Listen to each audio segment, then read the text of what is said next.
And we're live. Roll up, everybody gather, come and join. One man went to mow, not two, just one, just me. One man went to mow. The session commences, and you need to be here. So it's that afternoon session again that we do at will, but we are doing it because we will it so this time around. So your company is required because the session has commenced. One man went to mow, the eagle has landed. Water, only water. Water, only water. Where is Sima? Water, water, water, water, water, water, water, water, water, water, water. Only water. Where is Sima? Hapa o naido.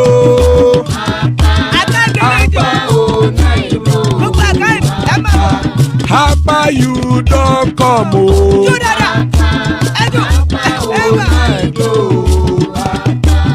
Hapa oh naido.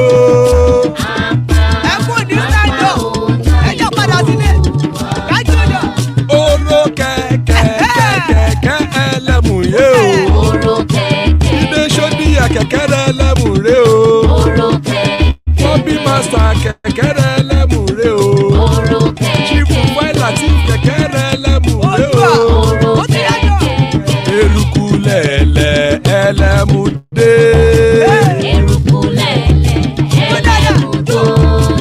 Eruku lẹ̀lẹ̀ ẹgbẹ́ ẹlẹ́mùdódò jàre o. Eruku lẹ̀lẹ̀ Ghana ti dé ẹgbẹ́ bọ́dì o. Ọmọ ẹlẹ́yẹ ẹ̀yẹ o ó dilé o. Olúyẹ̀lá ẹ̀yẹ o ó dilé o. Bobby master kẹ̀kẹ́rẹ́ ẹlẹ́mùrẹ́ o. Chifu wáìlà tí kẹ̀kẹ́rẹ́ ẹlẹ́mùrẹ́ o. Eruku lẹ̀lẹ̀ ẹlẹ́mùdé.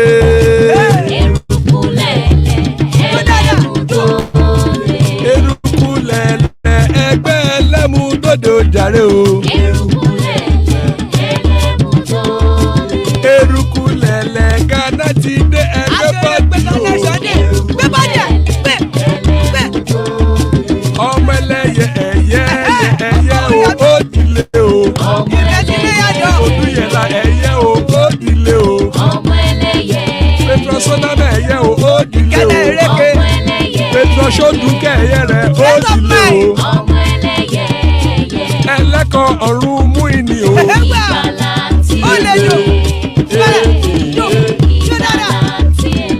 Àkùkọ ọ̀run mẹ́kọ̀.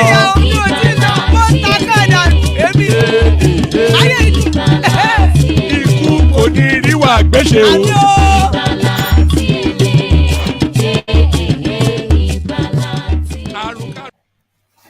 And there we are. Iku Koniru Agweshe, the mighty care guides. So, Iku Koni Rigwagweshe, as guys, I bring you this. I start with this now, just ludicrous headline. Justin, we made an error in SAN list. So that is the LPPC, the Legal Practitioners Privilege Committee. So they've sent a list of our senior advocates of Nigeria. And the one space that you don't expect to see mistakes, and we'll find out shortly why that mistake was made. But Justin, we made error in SAN list. The Legal Practitioners Privileges Committee are making the headline there. So we find out in due course. Politicians putting pressure on me to beg President Buhari. This is Sunday Igboho now. So that is the opening salvo then of a language of reconciliation. Also, you see the toning down of our speech pattern there. And this, of course, we saw as well from the Nnamdi Kanu quarters when they were talking about discussions and round table. So it looks as though the table are turning in the agitation space. Nigeria, okay, sorry, actually, let me sequence this properly because one runs before the other. So let me sequence this in this manner. Breaking. No, that's not the sequence. Bear with me.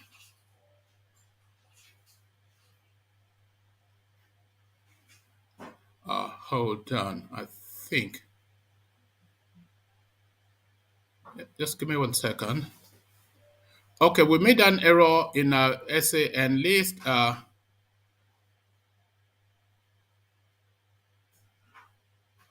Okay, yes. So this is the sequence. So I think I've got it in the order that I want it now. Oh, okay. So now to this now next is you see why I had to pause in a moment. So Nigeria's Attorney General Malami plots to lobby deployment of TUCANO jets to the southeast. Is the Ohanaeze saying this? So we have to take this now with a bit more seriousness than we would traditionally, because of course, all right, Ohanaeze not prone or known to casually just speaking to space. They say this to space. Nigeria's Attorney General Mallami plots to lobby deployment of TUCANO jets to southeast or Ohanaeze alarming at the space. So now, holding on to that, Nigeria not expected to deploy Super Tucano jet to southeast. United States warns Buhari government. So you see now why I had to sequence it in that way. So now to get an additional reaction from the Americans, then it gives them that much more veracity to this storyline. So this is not something that you would seek to dismiss off the cuff. Nigeria not expected to deploy Super Tucano to southeast. The United States government wants the Malam Buhari regime. So we find out that about that as well in the fullness of. So now, Nnamdi Kanu now reacts to Nnamdi Kanu now reacts to a storyline that we have been pursuing for quite a while, which essentially, not for quite a while, a storyline that we were discussing in earnest yesterday, essentially about the news conference held by Abubakar Malami, still who leveled quite some vast and grave allegations against Nnamdi Kanu. So Nnamdi Kanu reacts to that. Nnamdi Kanu reacts to federal government's accusation of hijacking hashtag ENDSARS protest. So you know that at the hub, at the center of all of those allegations, was that on the 21st of October 2020, Nnamdi Kanu directed his adherents, his followers, to savage and race down all police installations, race down all policemen, etc. And they said resultant of this are quite a few, 100 and something police people died. So this now, Nnamdi Kanu felt forced to react to. Nnamdi Kanu reacts to federal government's accusation of hijacking hashtag ENDSARS protest. So we go there too. So plenty to go through, as I said. Kick back, relax. It's midday, so I'm not going to encourage you to have a glass of wine, but you can have a chocolate or coffee or tea. So just kick back, relax, and the session will commence. This session rather will commence in earnest just as soon as then we come in via the Igbo quarters. Another Python dance. Do I pop? O Mary Wonizu, Woniya, Abakare, Mama Daora, Unapoli Mary Nandi, win the war. Python dance 1, Python dance 2, now Python dance 3. Unapoli Mary Nandi, win the war. Python dance 1, Python dance 2. Na Python dance 3, una bogi meri nande, nande bu onye du aimo, o meri wone nizu mbiroya, abakare, mamanda ora, una bogi meri nande, nande win the war. Python dance 1, Python dance 2, na Python dance 3. Una boy meri nandi, Nnamdi win the war. Python that's one, Python that's two, and Python that's a three. Unaburi Mary Nnamdi. Nnamdi win the war. Python that's one, Python. And there you are. Nnamdi win a war. Python dance, Python dance. Nnamdi win a war. So Nnamdi win a war. As guys, I bring you this. Justin, we made error in SAN list. Legal Practitioners Privileges Committee. The Legal Practitioners Privileges Committee, LPPC, said on Friday that the list of senior advocates of Nigeria SANs appointees released on Thursday contained an error. The LPPC Secretary and Acting Chief Registrar of the Supreme Court, Hajo, so this is where I had to bring the story. So note this name and then hold that and let that sit at the background of the rest of the narration.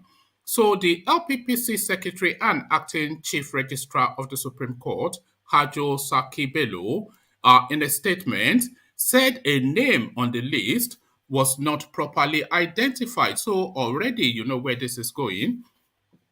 Bello said while the actual appointee is Osaka Benjamin Nwora Esquire, so the actual name of the person that gets the SAN, the Senior Advocate uh, of Nigeria conferment, the actual name, this is Bello Saki Bello, Haji Saki Bello speaking, who now they tell us is the registrar of the Privileges Committee for Lawyers. So Bello said, while the actual appointee is Osaka Benjamin Nwora Esquire, he was wrongly identified in the list of Thursday as Nwoka Chidi Benjamin Esquire.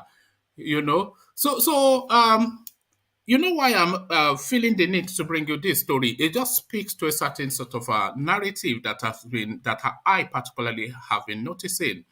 Um, um, we all say that Nigeria is not one country, and really everybody knows and thinks that Nigeria is not one country. Nigeria is just a business opportunity. It's a smash and grab space. This is the understanding, especially by some elements. You know, so now this guy, he just sees an Igbo name and he just throws as many Igbo names that comes into his head because this is not a typographical error. This is just somebody that just just Igbo, just write Igbo there, you know. So the name of the person that is meant to get the conferment is Osaka Benjamin Nwora Esquire. So Esquire is not part of his name, by the way, but his name is Osaka Benjamin Nwora. So yes, it's a not too much of a heavy duty Igbo name, but unmistakably, identifiably an Igbo name. So now you could make a typographical error with that name. So, but this is now the name that they wrote instead. So this is not a typographical error. So the name again, the original name, the actual name of the person, Osaka Benjamin Nwora. But this is what they wrote on the list for the guy, Nwoka. So Nwora has now turned to Nwoka, Chidi Benjamin. So Osaka has now changed to Chidi. And the only one that they got, of course, the English name Benjamin. So Osaka Benjamin Nwora has now turned to Nwoka Chidi Benjamin Esquire. So this is the thing, and this, of course, the registrar. I told you to make note of his name, Hajo Sakibelo. So that tells its own story. So Bello said whilst the actual appointee is Osaka Benjamin Nwora Esquire, he was wrongly identified in the list of Thursday as Nwoka Chidi Benjamin Esquire and listed as number 43 on the list. Part of the statement reads, in the press release issued by this office yesterday, 21st of October 2021, announcing the list of successful applicants for the rank of Senior Advocate of Nigeria, Nwoka Chidi Benjamin Esquire, listed as 43, was mistakenly included in the list of advocates appointees. The actual successful applicant that ought to be in the said list is Osaka Benjamin Nwora. The mix-up is highly regretted, and we apologize to all persons affected by it. It said, the LPPC said it has since come up with a revised list in which the appointees are now listed in order of seniority, with Osaka Benjamin Nwora listed as number 21. So there you have it, just to gobble the book and blah, blah, blah from Hajo Sakibelo. But what would you expect from a Hajo Sakibelo? You know, the money spent has been spended. This was what the former Minister of Sport said. The money spent has been spended. You know, anyway, let's carry on. Politicians putting pressure on me to beg President Buhari. Sunday, Igboho speaking. Politicians are putting pressure on me to beg Malam Buhari. A headline attributed to Sunday, Igboho. Yoruba Nation agitator Sunday Adeyemo, popularly known as Sunday Igboho, has revealed that some political leaders are asking him to beg the presidency. Igboho said some politicians have been pressurizing him and his wife to sign documents they could use to beg President Muhammadu Buhari and his political circles on his, Igboho's, behalf. Speaking through his lawyer, Yomi Aliyu, the separatist agitator said any document claiming he authorized any politician was fake. In a statement signed by Aliyu, Igboho said he was being pressured by politicians who were unconcerned about his incarceration. In Benin Republic, the statement reads, "We have been reliably informed that some politicians are pressuring our client and his wife to give them endorsement to use at the presidency to justify their newfound love and or defection to the All Progressive Congress and or curry affection from those in power.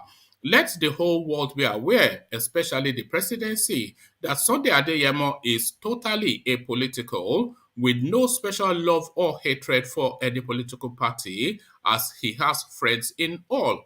He, however, respects the 6 elected governors of the Southwest states as authentic representatives of his Yoruba race. Any document purportedly signed by Igboho or his wife endorsing, empowering, or making anybody his mouthpiece other than his lead counsel should be disregarded and taken as fake.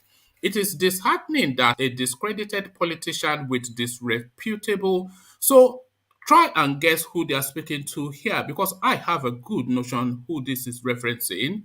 And if you read through, if you listen through, then you just easily identifiable. It is disheartening that a discredited politician with disreputable pedigree in Yoruba race and another retired security officer are pressuring our client and his wife to give them endorsement to Yoruba youths and his wife to give them endorsements to Yoruba youths and the presidency without considering his unlawful incarceration in Republic of Benin and health issues. Igboho was arrested at an airport in Cotonou and locked up in a prison facility in Benin Republic when attempting to jet out of the country to Germany in July. He had fled Nigeria after the Department of State Services DSS declared him wanted. Igboho was declared wanted after weapons were discovered in his Ibadan residence following an invasion by security operatives. He, however, denies ownership of the weapon. Of the weapons. So there's no, you don't even have to stretch to know who this guy is referencing. Let me just give you that again. Let me give you the paragraph that actually points you to the exact person that is talking about. It says it is disheartening that a discredited politician, so that's the first clue, with disreputable pedigree, that is the second clue, in the Yoruba race, that is the third clue.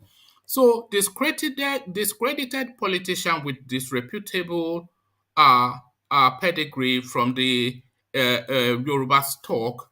I don't think you look further than Fani Kayode for that, but that is just my conclusion. What is yours? Nigeria's Attorney General Malami plots to lobby deployment of Tucano jets to the southeast, Ohanaeze alarming to the space. The Igbo Social-Cultural Organization Ohanaeze Ndigbo has warned the Attorney General of the Federation and Minister of Justice Abubakar Malami over his alleged plot to lobby the deployment of the newly purchased Super Tucano fighter jets to the southeast region. The caution followed a press conference by Malami where he mentioned security violations allegedly executed by the indigenous people of Biafra IPOB.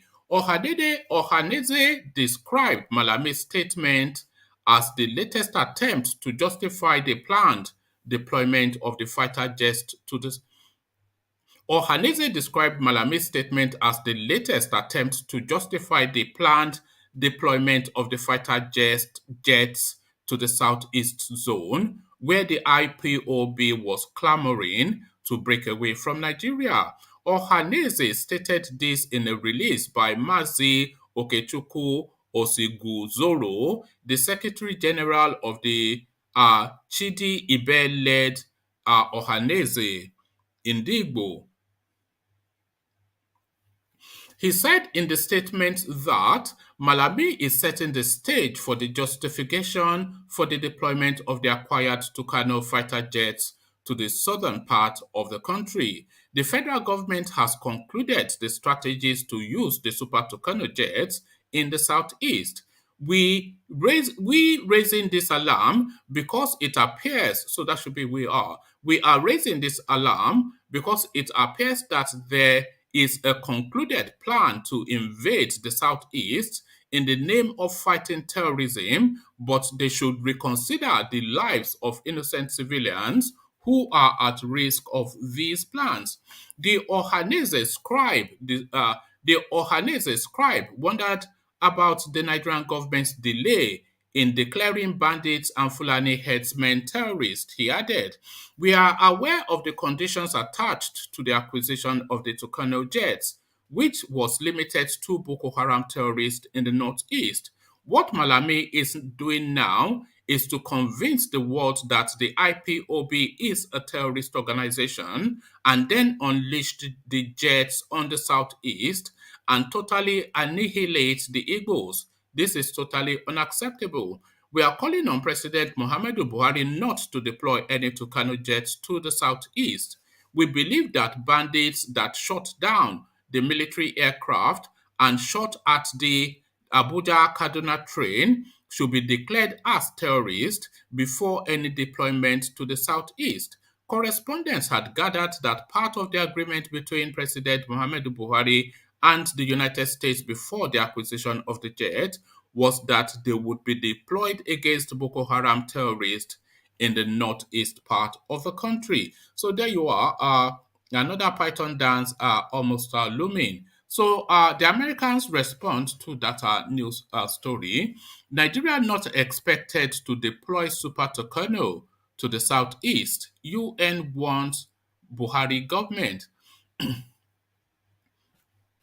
The United States has said the Nigerian government is the United States has said the Nigerian government is expected to deploy the Super Tucano aircraft only in the northern part of the country, where Boko Haram terrorists have engaged in a decade-long insurgency, killing thousands and displacing millions. According to correspondents, the United States Principal Deputy National Security Advisor, Jonathan Finner, at an event attended by the United States Ambassador to Nigeria, Mary Beth Leonard, said the terms of the agreement during the sale of the 12 Tucano aircraft were explicit. Reacting to a question on whether the Tucano fighter planes might be deployed against secessionists in the southeast, Finner said the planes were an important platform for security, particularly in the north, expressing pleasure over the conclusion of the deal. Fina said, "We are pleased to deepen our security cooperation with the Nigerian government. We think we made it very clear in our expectations about this platform, where it would be used and in the right way, and we are always raising concerns when we have them, and that it is true with all our security and that is true with all our security partners around the world. This is an important platform for security, particularly in the north, and we are pleased with the transaction that it has been finally concluded." The federal government had proscribed the indigenous people of Biafra in the southeast, and despite public outcry, designated the agitation group as terrorist, fueling fears that the TUCANO superjets might be deployed to harass the residents. On Wednesday, it had also been reported that the military had not been able to deploy the TUCANO planes to crush the bandits in the northwest because the agreement signed with the United States was that the aircraft bought from the United States would be deployed against terrorists and not bandits. This implies that the fighter planes have only been deployed to fight Boko Haram terrorists in the northeast. It was gathered that the complaints by the service chiefs, service chiefs led to the recent recommendation to the Senate. Uh, uh, Let me take that again. It was gathered that the complaints by the service chiefs led to the recent recommendation to the Senate and the House of Representatives that bandits should be designated terrorists so that the plane could be deployed against the bandits. The federal government had ordered 12 A-29 Super Tucano aircrafts to aid its war against Boko Haram terrorists in the northeast. The aircrafts were said to cost $423 million.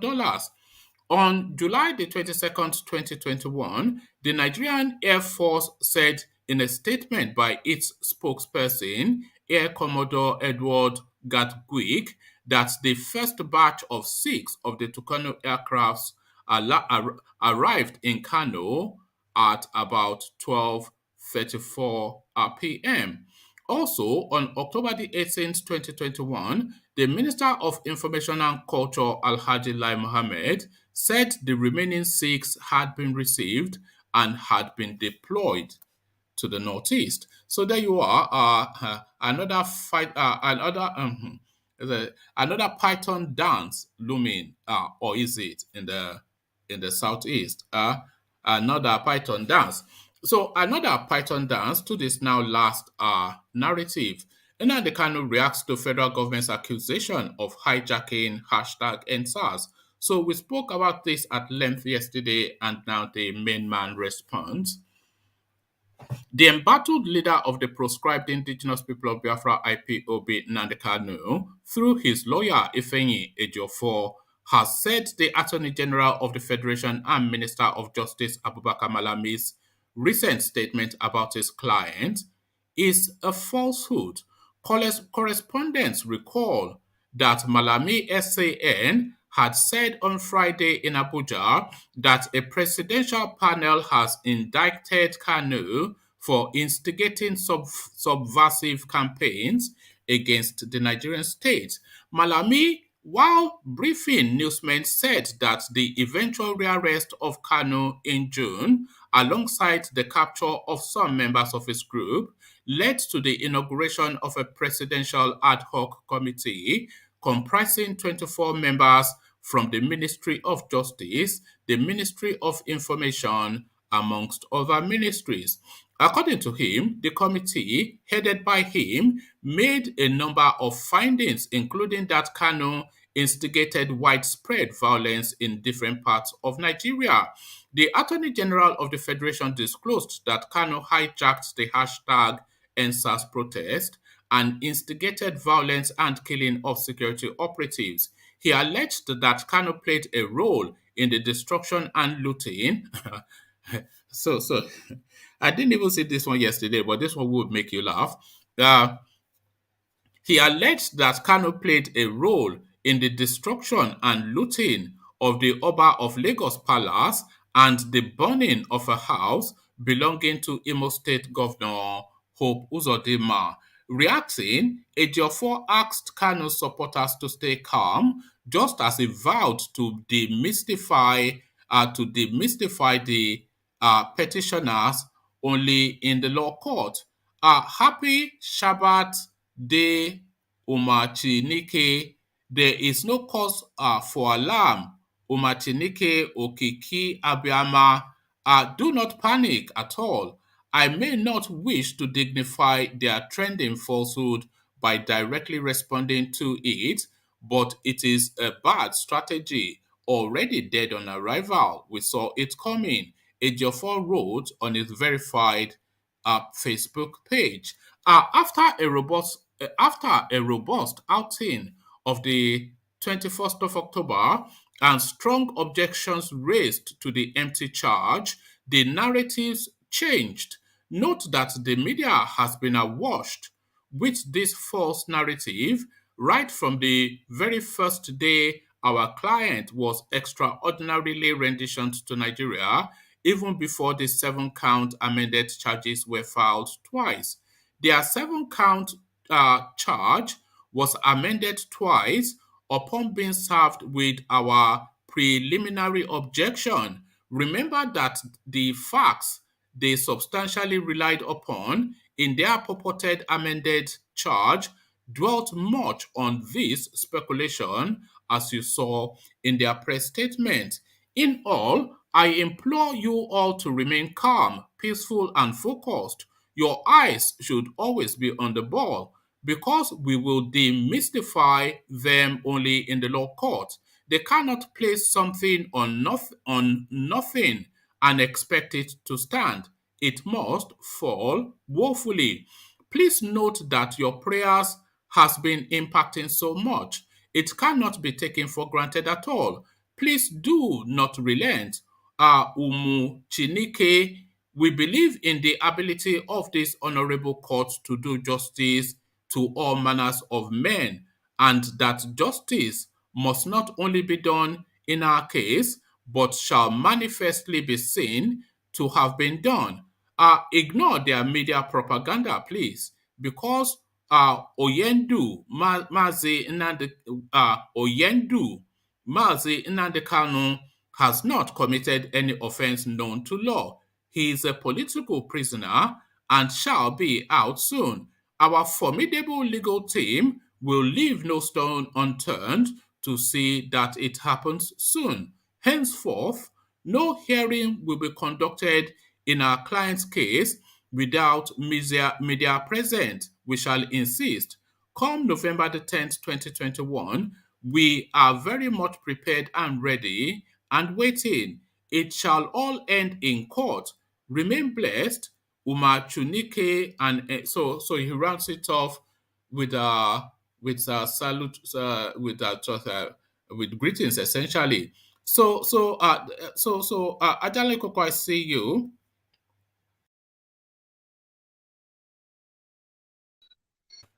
Okay, hey, what's up, one man? Hey, Ajale Koko, how are you? I'm good, and you? I'm well. Good to see you. So to the talking points then. I'm not sure when you joined, but I started off with this rather odd story. This chap now, the list of senior advocates of Nigeria, they are now being published. So this chap now, Osaka Benjamin Onwara, they now claim that they had an error and put his name down as Nwaka Chidi Benjamin. So that is not a typographical error, but how then is this possible at that high a level within the Nigerian space for such a prestigious and auspicious space? Are the Legal Practitioners Privileges Committee not able to write down a name? That sounds weird. It is weird, and I'm just attributing it to the fact that when they are asking somebody called, when they are asking somebody called, where is his name again? The name tells you somebody called Hajo Sakibelo to go and be writing somebody called Nwara Okechukwu, then you know that it's just going to say, write down one Igbo name there. So that is essentially what's happened. So that just goes on to heighten the space. But let me take you quickly from there to this space now. Politicians putting pressure on me to beg President Buhari. Sunday Igboho speaking via his lawyer. What are you making of that development? Well, I cannot doubt that statement. Politicians being what they are, they want to play a game here and there. They want to show to Igboho that they are on the side. And at the same time, they will go to the government and tell the government that, oh, yes, we are with you. So they play that kind of game, one leg in, one leg out.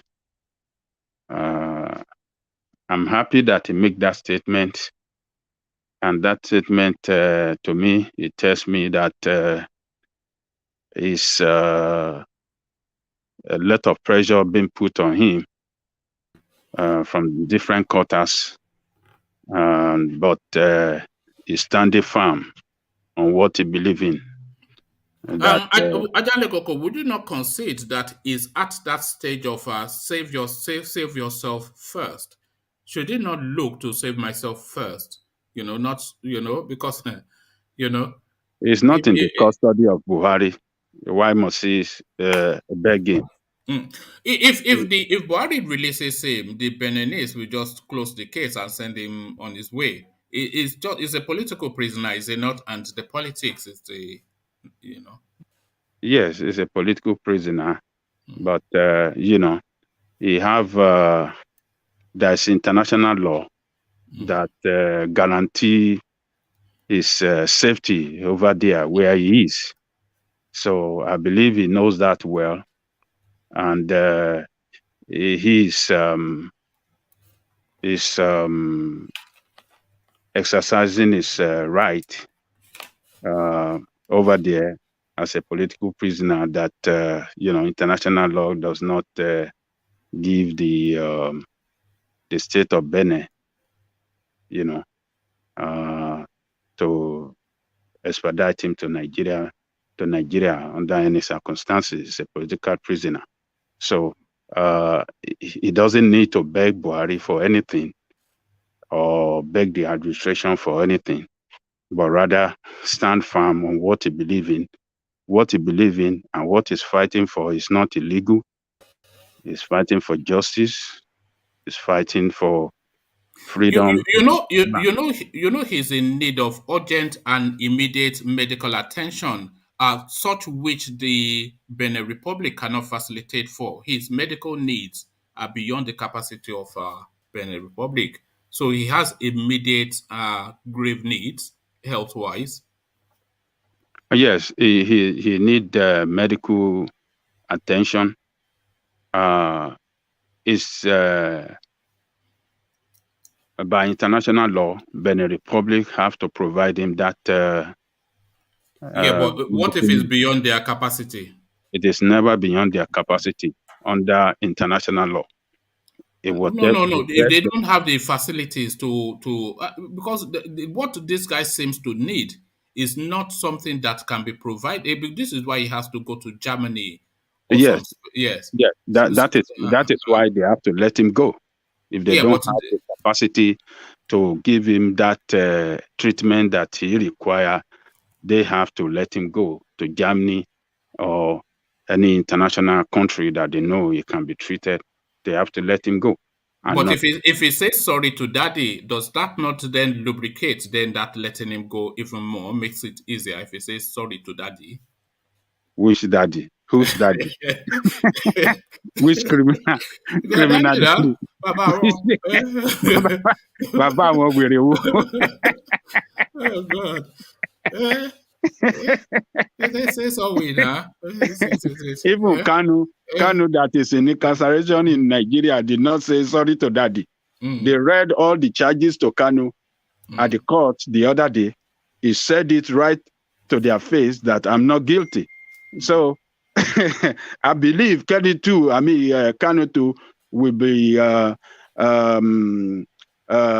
facing some pressure too in Nigeria, and but he's still standing firm on what he believes in. Talk less of somebody that is outside Nigeria to say sorry to who's daddy. That's a criminal and a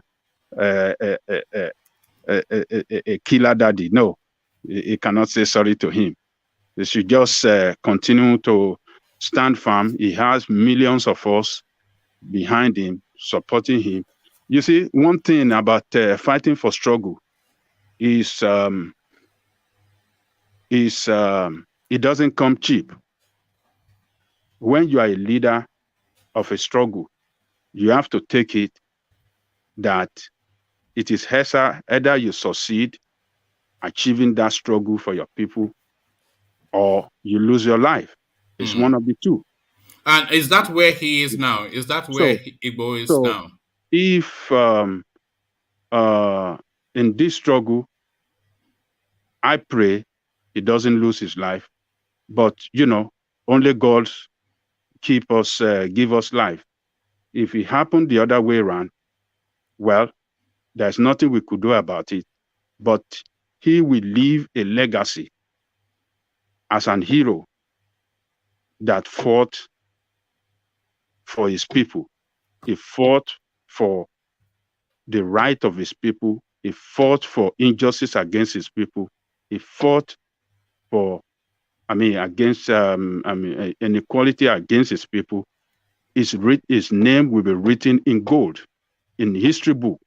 His name will be written in gold as an hero. So he has said it several times that in Yoruba that mo fẹ́ kí orúkọ mi wọ ìwé ìtàn, meaning that I want my name to enter the history book, and his name is already is in the history. It's going in. When we look back at the way he stood up when we needed someone to save us, he stood up for us and fought against criminals that were killing our people in Igboho and in that area. So his name is in the book, history book already, while he's still alive. So I commend him for his courage, and I commend him for speaking up. Who do you think is pressuring him? Because they were quite descriptive, so it narrows the field down somewhat. It says it is disheartening that a discredited politician with disreputable pedigree in Yoruba race and another retired security officer. So it looks as though they've narrowed it down to two people. And what those people are trying to get them to do is to sign some sort of a document, two documents, in fact, one that they would take to Malam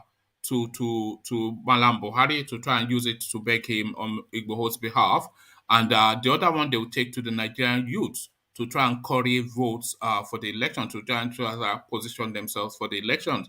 So now, essentially, they are trying to use him for politics and for financial gains. Yes, you're right. So they want to use that document that you just said now. If we agree to sign in and said, okay, Baba, I'm sorry, I will not do this again, or I will hand off Yoruba nation, I want to join Nigeria, we believe in the unity of Nigeria and all this, that to be used as a propaganda, to destroy the Yoruba nation agitation, and, to show to our Yoruba people that those, look at the person you've seen as your leader, he has back out, and what else do you want? So, but it's not backing down. I salute his courage. Salute his courage. So, all right, you are right. There's certain courses that you embark on in life that you know that you either succeed or you lose your life, but you cannot deviate from those two options. You know, that guy in Uganda, Bobby Wine, he's on that journey too. You know, Yeah. because he's now taking on no, is yes, the Museveni that is fighting Museveni. You know, he's Mhm. now taking on that fight. So El Showore embarked on that journey too. There was this Thomas Sankara. He embarked on that. So yes, you know, they embark on this now journey of fighting for rights, which they know is just there's just two likely options, more Sure. likely to lose their lives than really succeed. But there you are. Yes. It's not an easy fight, Mm. and in that country, that is what a lot of people, a lot of our people, doesn't understand, that fighting for your right, um, you know, require It comes with a heavy price. it come with heavy price, and it require us, to be ready to go through pains and suffering to fight for your right. It require us to and be prepared to go through pain, and they Uh, will not give it to you easily. You uh, have to fight for it. You have to suffer for it, and at the end, you will surely get it. That is what a lot of our people don't understand. When you see people going on the street, person like Showret fighting all the time, is a struggle, not for today alone, not for us for today alone, but for our children and children coming tomorrow to come and enjoy it. We are in United States, we are in Britain. A lot of people fought for what we are enjoying today. The freedom, the liberty, the right, everything that we are enjoying in this country today. A lot of people in the past fought for it, they died for it, and we are enjoying today. And their name is in it the is history book. It's the So, options that people take, isn't it, Janle Coco? So you can live a normal life and just live to whatever age and just yeah, be a man that came and went, or you can live that life that stands for something. That life cut short, but that name lives forever. So yes, this is just these are the options available. You know, yeah. that's the option. But Mm. our people back home don't want to stand up. They want to sit down, and they want to pray to God. They think prayer works. They think prayer brings freedom. Prayer doesn't bring freedom. It is action that brings freedom. Consistent action. The ANC fought for the independence of their homeland from the white supremacy, from the Pretoria. They died. ANC actually might be the longest. I mean, how do I describe it? The oldest party in Africa. They've been in existence since 1918 or 1908 or something like that. I cannot remember the date. But they keep fighting, and they keep. Mandela went to jail for over 23 years. A lot of their people, leaders were killed. A lot of people were killed on the street, but these people never backed down until, yes, the white supremacy cannot go further. And they said, okay, let us negotiate. Let us do it. That is how it works. The same thing with this criminal we have in Nigeria that are tormenting our people, killing our people every day. If our people feel by sitting down or by like engineer always say, if you cannot beat them, you join them. If you want to join them, you want to join them and ruin your life. Don't join them. Stand up against them and continue with your struggle against them. At the point you will hit them at the wall and they will have nowhere to go, but only to say, okay, let us sit down, let us negotiate. And the negotiation will be in your favor. So that's the best thing to do. But a lot of our people doesn't understand it. And that is what has taken us down to where we are today. One man, can I say something? Yeah, come in, UK. Yeah, one man, good morning. Ajaliko, good morning. And good morning to everyone on the platform. Yeah, well, you see this, our spiritual, what we call spirituality or religion in Nigeria. Let me say in Nigeria, that's the thing that have been dragging us down. Yeah, because I do hear you mention about prayer. No matter what they pray in this world, if you don't take the bull by the horn, everything in this world is physical. If you don't do it physical, just forget about it. Yeah, quite sure. I mean, you can still pray, but you have to. Everything we do in this world, you have to look at it just like you going to exam. If you don't study now, you will fail. Is it not so? So when you don't do the right thing at the right time, you'll be there. So you can never give up. Ever since I came to Western world, I have never prayed. I have never given anybody tithe, but I'm successful in everything I'm doing. So that's to show you that prayer they are talking or that they are tithing or whatever thing you give over there, it can never make you to be successful in life. You see? So Nigerians, you can pray, but you have to come out physically and challenge your problem. If you don't do it like that, we are not going anywhere. So that's what I want to say. But you don't be a commoner. He said he never pray, he never pray that, and the sun is getting, and life is getting better for him. Look at that truth. That truth that's a hard truth.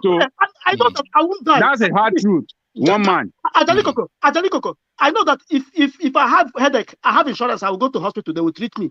I have the money. It's not about prayer. Huh? I don't pray. Nigeria is prayer. What if that headache is from your village people? We can do it. There's nothing like village. One man forget that. Village people. I don't believe in all those it's village people. They've hammered something against some tree. One man, let me tell you. One man. In every year, I go to this thing. They put me in machine, check all my system.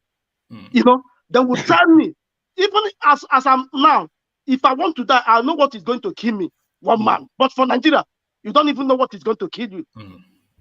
So I'm telling you, I don't pray. Even my wife always complains that, why is it that I don't pray? I said, my wife, does that prayer even help you? But I mean, I eat. I walk. Let me give you an example in that space that you're speaking to UK. Yeah, I know this chap who has been looking for a job. Then he got this driving job with a school this is in Nigeria, to be driving a school bus. So when he was meant to resume for that job, he'd been praying and praying and praying. He went to church because they were having a church program. When he was meant to resume his job, the job that he was praying for, he went to deliverance or something. So of course, then they knew that this one was not ready, and then they turned up the next day and he was explaining that no, they had a church event. You have a church event. They say, okay now. Yeah, nothing can church event. It's just we're just some See, we need to be flogged individually in that country. Let me tell you. See, God already designed the world for everyone. This one is if you're strong, then you can take the thing. Everything is already here. So this white people, they were able to reason that way and develop their place, and that's why they are reaping. Can you tell me that you come to work, then you start praying? They will tell you they want to do morning devotion. What is morning devotion? If you want to pray, now pray for your house and come to the work. So I mean, this prayer. I mean, the kind of training the way they train us, it was very, very bad.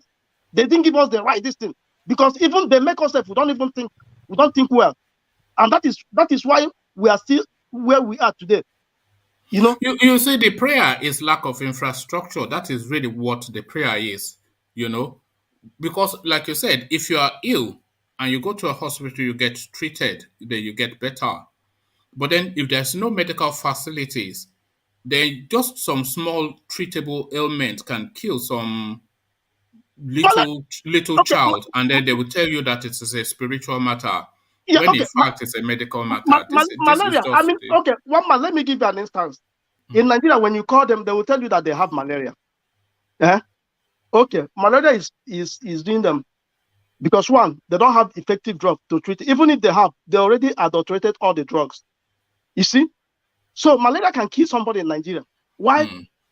It's not supposed to kill if everything is working. We don't need to even pray about malaria. Then typhoid. They will tell you that anytime you go to hospital for a test, they'll say, I have typhoid. I said, why are you guys having typhoid? Because one, you don't have good water. There's no good water in Nigeria. And there's no good water. hygiene and sanitary. A lot of these things is just people's habits, when they live a filthy life. Do you notice sometimes as soon as I land inside Lagos, everywhere be like mad people living everywhere. Even that their Victoria Island, everywhere look like mad people. I said, which kind of country is this one? Is this country that was I born in this country? Let me give you another example. UK, there's a time I was in Nigeria, and then I wanted to have a beer, and then I went into the shop, and then I bought this kind of beer, and then I of course I didn't want to be drinking on the street, so I sat down there, had my beer, and then because the lady, I think it was me and my in-law, where we were trying to do boys, so when they put that Paco seat just in front of the shop for you just to sit and just chill. So we had our beer, and then I gave the lady the can just to dispose in her bin, and she took it off me and threw it into the gutter, And then I was on we were going to Ondo, we were on this in this vehicle, and some of the passengers said, you're just throwing things out of I had to caution some lady, and then she just cut me down with a dirty look, and I just it's just it's just the way I would have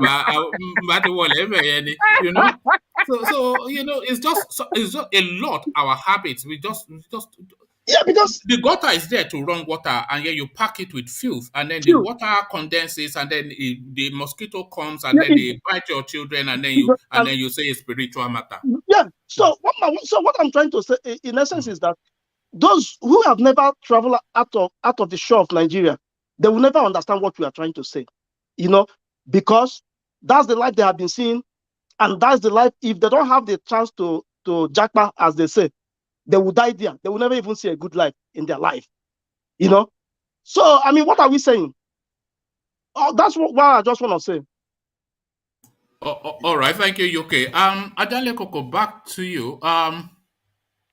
Before we go further, there was an incident of a woman in Nigeria that had cancer of the breast. They discovered it, and they sent a message to their people here that, so person had cancer of the breast. And they said, okay, they have to go and operate the cancer. This woman, she refused. She didn't go. She said they will go and pray over it. And then she started going to church, giving her water, and the pastor said they're praying. Eventually, this thing developed to a state where, it was incurable, and she finally died. Just an act of stupidity, believing in miracle. The miracle will solve your health problem. That's how she died. We need a high profile case of some pastor dragged through the courts for second-degree murder because that's almost, I don't know. That's because anyway. Let me just move on, because we can spend that country. The problems, they are just almost insurmountable. A lot ignorance of them, on the part of our people, self-inflicted. Yes. But you are really enlightening people this morning about this, because like what you just said now. See, Ajale could even mention the one that can be seen physically, that can be assessed almost immediately. Let me give you an example. There was a guy used to seek those days, and one Aladura said, Olegbe, and she now extended. He now extended the situation that the parents should not waste we should not waste money on sponsoring him to school that what is in before him, for example, is carpentry. I'm not saying carpentry is a bad job anyway, was telling the parent not to waste money. This is a guy that came from the background of both parent teachers, and one Aladura was saying that they should put him into carpentry apprenticeships. So to cut the story short, today, are those parents listening to that Aladura, they will have destroyed not only the future of that guy alone, even including his siblings, because that guy happened to be the one that sponsored all his siblings. And the guy we are talking of today is very rich and very comfortable. See the way they will have just misled people, and some people were misled that way. So I really enjoy the discussion of telling people today that our problem is not prayer, but this. Jesus was a carpenter. All those people who were talking in the Bible, the hard job they were doing, they didn't leave their job for miracle. But it's only Nigeria today that someone that doesn't have a job, you'll be praying that you will drive limousine tomorrow and you'll be shouting amen. Shouting amen is fraudulent. It's a fraud. If someone pray that prayer for you and you say amen, you are a fraudulent person. All right, thank you, Ola. Let me take you back on topic, Ajan Lekoko, and take you to the southeastern region. We never seem to go to a session without visiting Igboland, but it looks as though we are not the only people that would be visiting Igboland. If Abubakar Mallami had his way, fighter jets will be visiting Igboland if Abubakar Mallami has his way. Nigeria's Attorney General Malami plots to lobby deployment of TUCANO jets to the southeast. It's the Ohanaezes making this headline, and the Americans have also commented on that space, which then tells you then that it is not something to be disregarded out of hand. But if it's terrorism that TUCANO was bought for, and the attribution to the southeast is terror-related, why then? What then the argument not to deploy TUCANO jets to the southeast? Ajan Lekoko. Well, I think we have to commend the Ohanaeze for raising this alarm for everybody to know. More voices have to speak on this. We have to make a loud noise about it, because Abubakar Mallami, being who he is, for what he has demonstrated so far in that position of Attorney General, he's a man that believe and operate on illegality, and his conduct so far as Attorney General, most cases has been illegal action, and I cannot doubt that story. And I wish United States can send a strong message for them not to use that TUCANO jet against civilian. Yeah, I think they bought it. President Trump allowed them to buy that TUCANO. In an specifically, I think they put a clause in there that this is to fight Boko Haram and nothing else. Yes, not to be going around killing everybody. Yes, and this is what, when Obama was the president, this is what they have seen in Nigerian leadership, that the often abuse of the right of the people. They have all that a bad record of human rights abuse, and they don't trust them. And that is why Obama administration didn't want to sell them arms that time. But Trump believe strongly that terror should be fought anywhere, regardless of the situation, and he allowed them to buy that arm, and specifically, just like you mentioned, to be used against a terrorist position. So if they trying to use it against the Easterner, that's going to be another way to commit genocide. And the Because the United States. eastern space is heavily is dense and congested, so Yes, people live just. yes, There's no open grounds to be throwing bomb. If you throw bomb, you are wiping out people. So it's not people. barren Yes, land like the north. If you throw yes, bomb in the east, you are killing people. That's just it. yes, And a yes, lot of them will be. Maybe if you are lucky, you get one person that you're after, but at least 100 will go with it. It's just you know. yes. So I hope United States will communicate to them and give them a very strong warning that any use of that will be a case of genocide against Nigerian state. I wish the United States can put that to them. That's the only way they can stop them from using it. But if we want to leave it with Mallami, he wouldn't mind.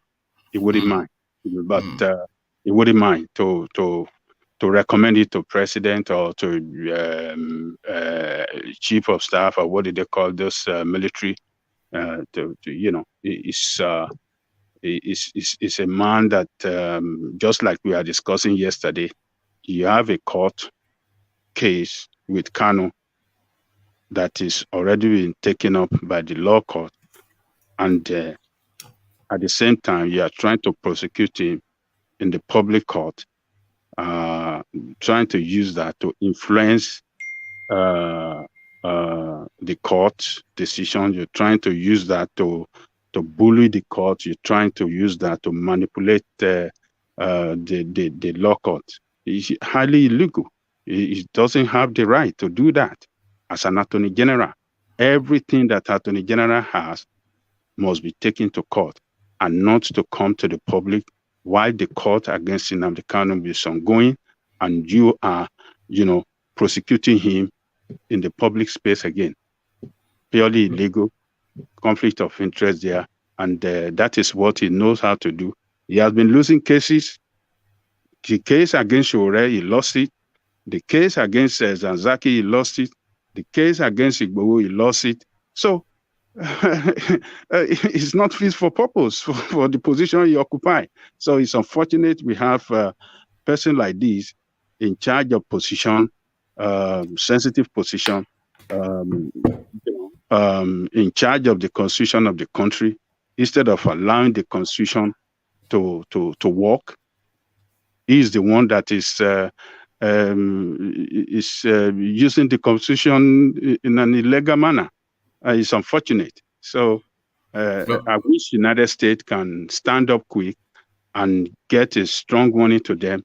If they should use that against the Easterner, genocide case we brought to Nigeria in the United Nations. So, yeah. Oh, all right. Thank you, Ajale Koko. Let me go on to UK, Ajale Koko, just really to make it as short a session as possible. So, UK, are you there? Yes.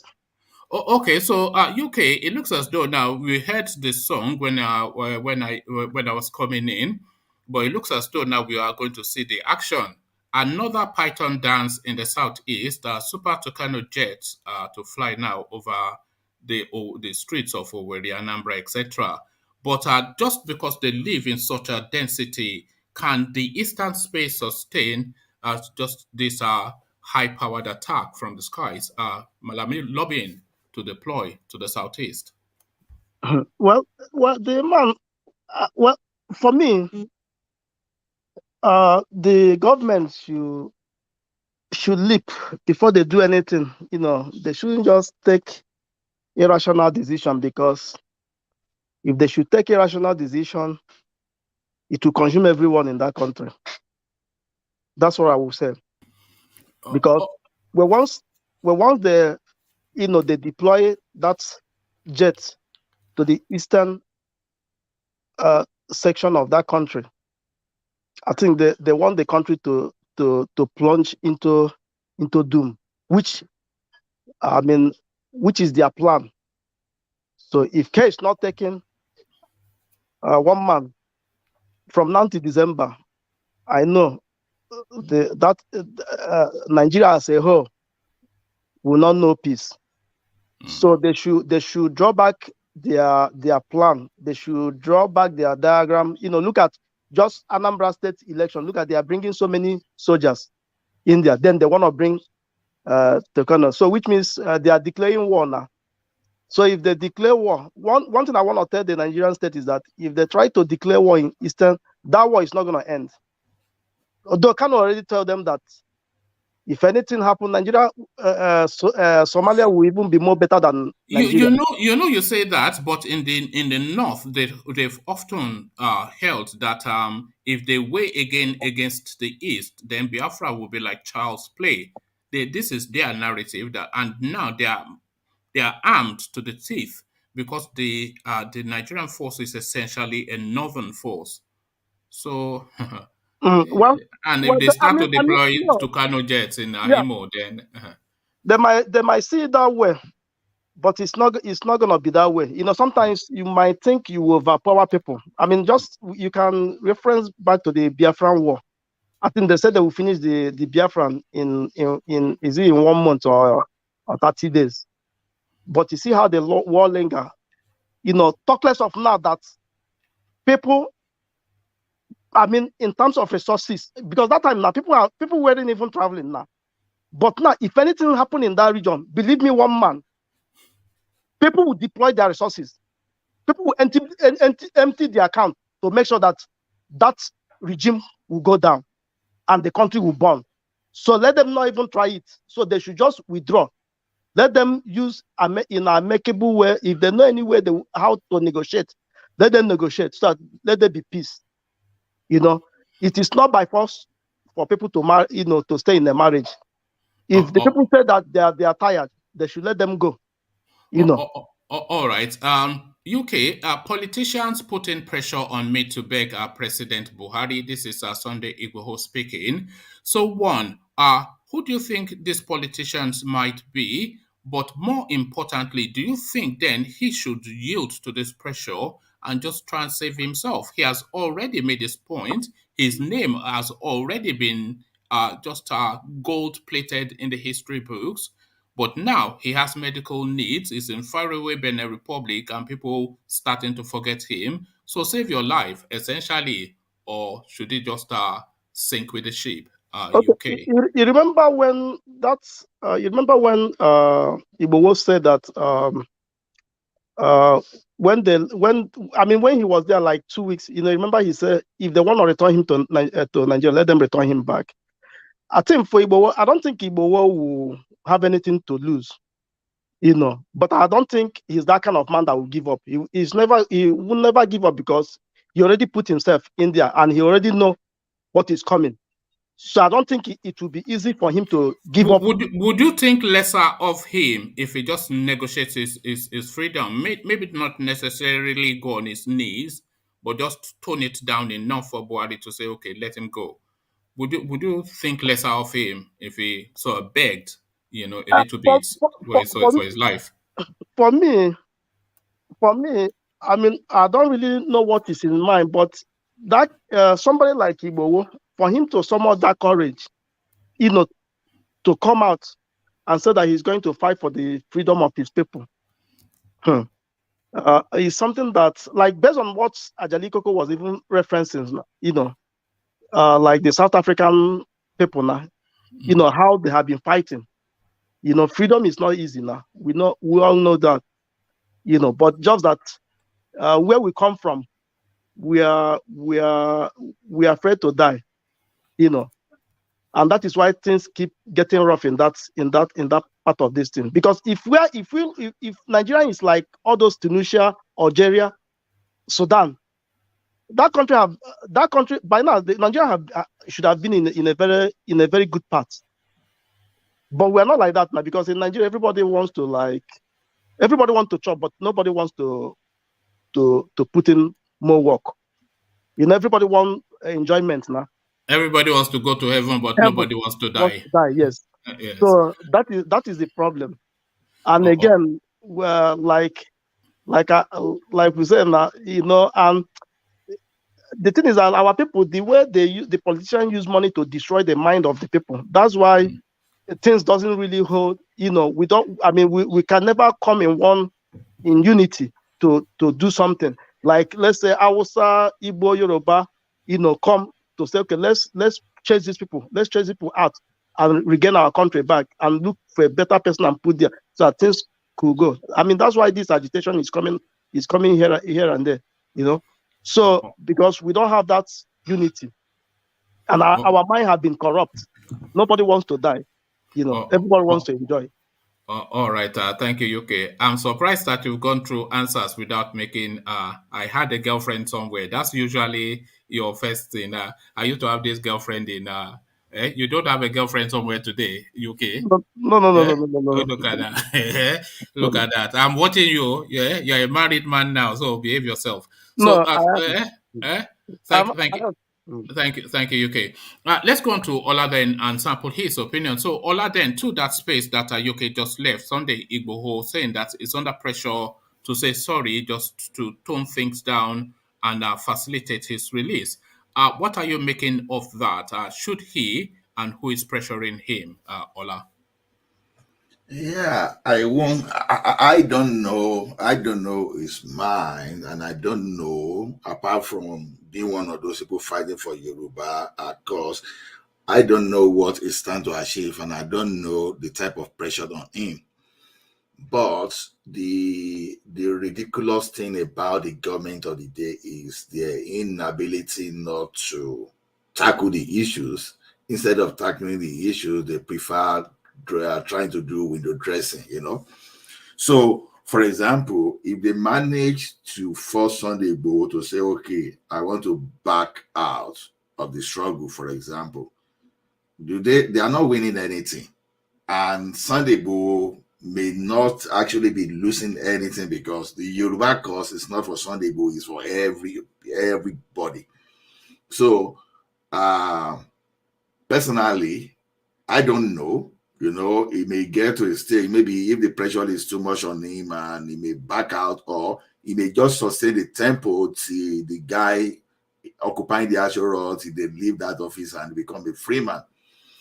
So to me, whether you even try to back out, there's no assurance that he's safe, because he may back out and if they still want to harm him, they can still harm him. If we still stay there too, if they want to harm him, even staying there without even accepting can even give him some kind of advantage than even backing out easily. So to me, based on what the past activists that we know, but based on what they've done, I would say he should just maintain his stance, not to back out. That's just my opinion though, but I don't know what is facing. But to me, the Nigerian government, they are just joking with the reality, even when the reality keeps staring at them closer and closer, but they still don't want to face it. To me, what they are doing is ridiculous. All right, thank you. Nigeria's Attorney General Mallami plots to lobby deployment of TUCANO jets to the southeast. It is Ohanaeze Ndigbo alarming at the space.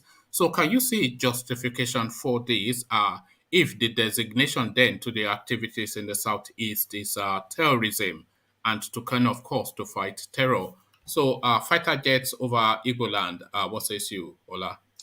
You see, it still get back to what I said earlier, that the government, they don't want to face the reality. Now, the issue in Igboland is not even when you are listing the priority. If you place the issue of insecurity on priority level, honestly, I think the issue in Igboland may not even come as the first thing when you list it. Good that they've been able to repair the rail track within 48 hours, for example. Look at what happened along Kaduna, Abuja to Kaduna rail, for example. Those kind of things, that when you look at why that thing itself, those kind of things are the priority. Now you quickly rush and do that rail now. So will that give people confidence, for example? Will that make people now secure now to even apply that route more or more? So now what am I saying is this. The the people like IPOB and all those people you want to deploy to TUCANO just against, these guys, they are fighting for self-determination. And this is not the first time they'll be fighting for this. The South people to they join this agitation at a particular point in time. But you have group of terrorists somewhere, for example, that are invading, that are invading, you know, they are defining the territorial integrity of the country. But instead of you designating them appropriately and face them, you are not doing that. But you are facing another problem entirely, which will even be one of the easiest problems to solve. You don't want to use fighter jet to solve that thing. It's not going to work that way, because look at it. Why do we have so much criminality in Nigeria? Lack of equity and fairness. People have no job. No matter, if you like, deploy jets across the entire country, kill everyone around that country. As long as all those basic issues are there, nothing is going to change. So now the only thing is this, the only thing I want at the end of the day is this, which is going to be unfortunate, is that if at the end of the regime of this regime, there's no a candidate, there's no a particular person that is facing the consequences of his action at age, then it will be so unfortunate, at least for the entire United Nations and the entire African Union, because whatever Buhari is trying to do there is not the right thing to do. You are using military instead of negotiation against those people that are just asking for self-determination. But we have some terrorists that we don't even know their demand, all these things. You are trying to pardon them. You are even trying to even absorb them into the country military.